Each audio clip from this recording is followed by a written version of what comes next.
First of all, thank you for the opportunity. It's actually been a very interesting morning, sort of listening to, I guess, the other side of it. We obviously, as external providers, spend a huge amount of time sort of on our focus towards what we're sort of looking at from a client perspective and how we can best sort of present ourselves forward. We do operate, and it sort of goes without saying, in a hugely competitive environment. It's been mentioned, the panels of 24 law firms and alike. It is an industry that has ease of transition. It's the sort of thing that if you drop the ball once, the expectation is you will be replaced very quickly. As a result, there is a great degree of accountability. In our experience, expertise is a given. And whilst price is obviously something that we'll sort of get to, I think the starting point is amongst every sort of legal provider in Sydney. My sort of background is in the commercial space and do sort of work with companies like CBA and Sun Super and alike. And I think it's something that from where we sit, it's an absolute given that there is that expectation that you get the answer right. As to delivery and alike, obviously that's something that we've seen sort of work through, and I think that's been sort of touched on by the last couple of presenters, and I think that's absolutely our experience. From our perspective, sort of the client needs driving sort of our behaviour is absolutely apparent from everything that we do. The client is the start and the end for us, and that is something that we're sort of starting to see flow through. Maddocks has identified that as an issue and actually adopted a sort of innovation committee as part of the sort of structuring to look at different options sort of around how we can best sort of meet those client needs. And that sort of is through a range of options, one of which was touched on earlier, was in respect around the pricing. Again, it's unfortunately not rocket science, but the flip side, it is actually very difficult. We're sort of in a very sort of antiquated sort of business model, to be honest, and I think that the sort of concept around the time-based billing versus value-based billing is very difficult.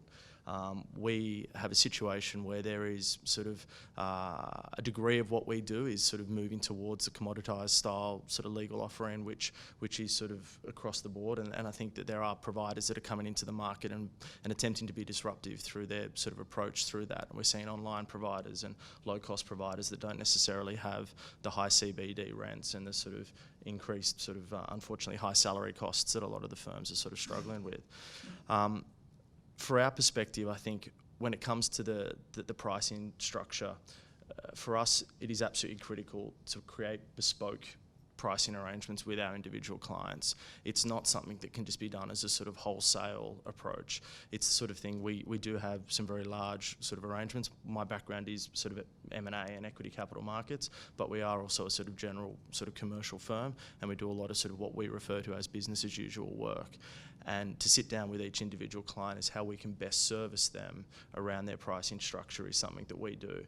And whilst there is a lot of front-end time put into that, that then does allow us to create a more sort of tailored approach. And that sort of results in across a range of things from fixed fee, capped fee type arrangements, monthly retainer structures, to sort of the standard time-based billings for large-scale transactions, and pretty much sort of any opportunity in between. The other thing that we are doing sort of more and more of is flexibility, not only around pricing, but we're seeing from our perspective, and obviously appreciate that the previous couple of speakers are probably better placed to discuss it, but the internal cost pressures, unfortunately, sort of in-house lawyers are seen as a cost centre, and whilst not in any way, shape or form sort of suggesting that they're not huge values of adders of value to the business, unfortunately they do sort of have a lot of balance sheet pressure, and so we work very closely with our clients around how we can best provide sort of flexibility in staffing arrangements, and not just what I think historically I don't think law firms, external providers have handled as well as they could have is around the secondment arrangements and alike. It has tended to be pretty straightforward stuff without being that sort of bespoke perspective. Yeah, great, thank you. What do you see, in your experience, what do you see as being the main changes that you're going to see in the profession in the coming years, and what do you think the drivers of those changes are?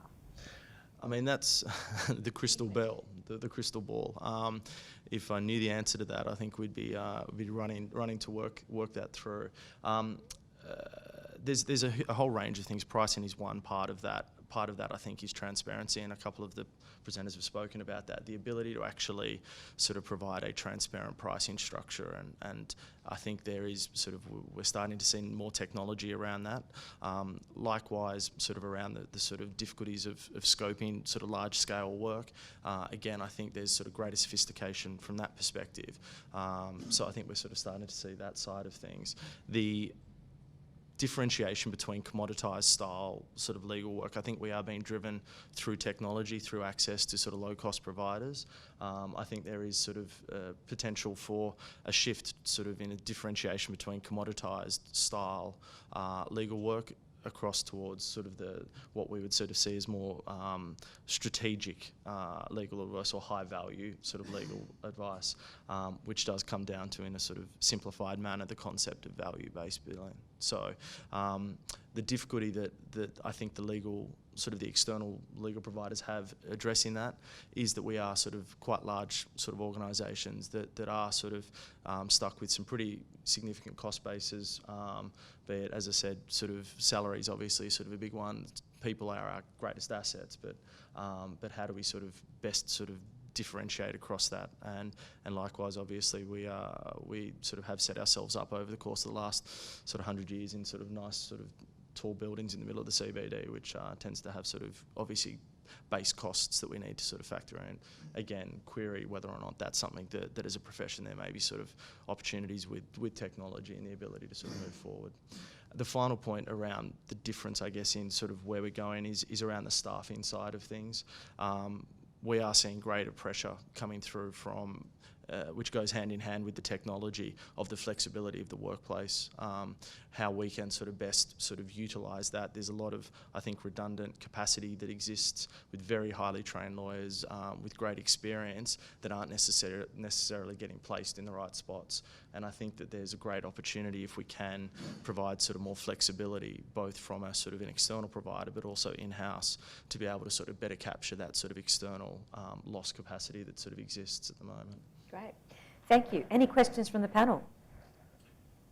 Yes, Stuart. You haven't mentioned outsourcing, but it's the sort of word I hear all the time that larger firms are using. Is that something that your firm does? Is it likely to increase? What sort of services are outsourced? When are they outsourced? Absolutely, and it was something that was very much explored a number of years ago. It was something that sort of opportunities of sort of Indian firms and alike sort of for large-scale sort of discovery and litigation and due diligence processes, English-trained sort of lawyers operating again off that lower cost base, change the salary component, and does sort of give greater scope. There is obviously issues around sort of risk management and how do you sort of quality control. Likewise, I think sort of how do you best manage a process when there is sort of fundamentally the differentiator from where we sit is the ability to know the customer, know the client, and sort of know their business and where they operate. Where I think it has worked effectively in parts are sort of around the large scale, where there is just a huge amount of material to get through when we're talking about significant sort of discovery processes and the like, and that has worked. And in my area, sort of from an M&A perspective, it has sort of been relevant, sort of where there has been requirements to get through huge volumes of work in a short period of time. But the difficulty then does become that sort of back-to-back arrangements and how do you sort of best quality control that. But it is definitely something that I think will continue to be explored, and I think it will evolve. I think the initial use of it may not have been as effective, I think, as a lot of people wished it to be at the start, but I think that will evolve with time, and people will sort of utilise those outsourcing models more effectively. Elizabeth? Thank you, Stuart. You've mentioned a few things that seems to be a bit of a current theme this morning, and you start off by talking about acknowledging you're functioning. We're all functioning in a highly competitive market. Earlier we heard Connie speak about collaborating. Can I get your views and your comments in terms of the collaboration model versus the market competitive model in the context of the traditional legal firm business model? Absolutely. That's something that the collaboration side of things has evolved sort of with our practice in particular over the last few years.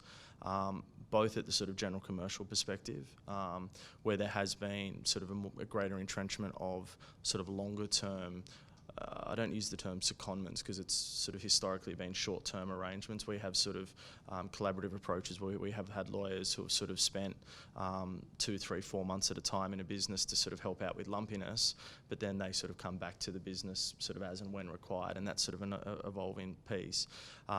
We have sort of regular meetings. We're actually involved in a lot of the legal team meetings, so that there is actually a process that's sort of sitting down not only with the sort of the general counsels but the CFOs, CEOs type approach, and that's from a both from a upfront process sort of planning 12-month out process, and also sort of looking at sort of post-matter reviews and alike, and sitting down, and there is a sort of greater level of involvement within the sort of CEO, CFO level together with the general counsel, and I think there's also sort of much greater involvement around sort of opportunities with sort of working close hand in hand with general counsel at that sort of structuring stage. So we're spending a lot more time up front. Historically, we've been brought into a process much later, and I think as a lawyer you tend to get sort of, here's a one-pager, go and document it, whereas now we're sort of getting involved much early into the process, sort of going through and sort of assisting sort of up front, and we're finding that's actually cutting down costs by virtue of not sort of going too far down a path without it sort of without it being an issue. I might take you down another path, or a different path, if I may. You've touched briefly on alternative providers to lawyers, and obviously one thing that's important to us as lawyers is the balance that needs to be achieved between the access to justice for people in contrast to protecting the reputation of the legal profession and the quality advice that we give, which is a self-serving comment, but it is what it is. I noticed in our briefing notes they spoke about your firm's orientation to startups and the fact that you provide, the example that was given to us was self-service IP licence deeds. Could you talk about that and explain how that works? Yeah, again, and this is it's an interesting space in that it's one that at the moment is not necessarily driven as a business play. It's not sort of an area at the moment that from a pure economic perspective is hugely valuable, but it is something that I think is really important. What we have seen over the course of the last 5 years, we've done quite a bit of work in the small cap space of the successful sort of startups that have occurred, and we've also dealt with quite a few sort of shareholder dispute issues. And one of the issues that sort of came out is that up front, startups aren't looking to spend a huge part of whatever available cash they have on getting their structuring right. It's sort of always seen as we'll deal with it down the track, and it never seems to get to that point. So the concept from our perspective is, and it goes a bit to that's been touched on a number of times today, is the commoditised sort of aspect of sort of what we do. Simple shareholding arrangements, IP license agreements, simple sort of structuring, upfront documentation that gives gives startups sort of that ability to get their structure in place up front, and I think it is something that goes hand in hand with that need that the Australian venture capital space, unfortunately, is not as strong as it should be and could be, and I think it's sort of, we are working in closely sort of with that. So is it like an online service that your clients can log into and they type in the data as if they're on a terrestrial web page and something comes out? It's as simple as, so we've invested quite a bit of money, and again, it's one of the things that sort of through the Innovation Committee, Maddocks does actually invest in a few sort of different technology platforms at the moment, and like any sort of startup, it's a bit hit and miss, but the opportunities sort of are there, and this is a simple sort of web page that is you plug in the party details, sort of respective shareholders. So the simple shareholders example, party description, simple shareholdings, dispute arrangements, simple sort of things, and they can get a very basic platform within the space of a couple of minutes. There is obviously not sort of bespoke legal advice around that, but at least it gives sort of people an ability to do so. There's other firms out there that are sort of doing differentiated products that sort of for $500 or $1,000 will have an opportunity to sort of get a base set of documents and try and sort of encourage that access, again, which historically has probably been a bit prohibitive by way of cost. So it's definitely something we're seeing in the marketplace. I think there's probably a benefit at the moment that innovation is the buzzword around town, not just in the legal world. Everyone's sort of excited about startups, seeing sort of huge numbers being thrown around about people making $70 million for an idea. So it's sort of thing that has encouraged, I think, a lot of people to get involved. And I said, well, it's something that we're sort of focusing on, and not only from sort of a documentation perspective, but also sort of in significant investment sort of moving forward, hoping to be on that front foot for the next wave to sort of see where that's going to be.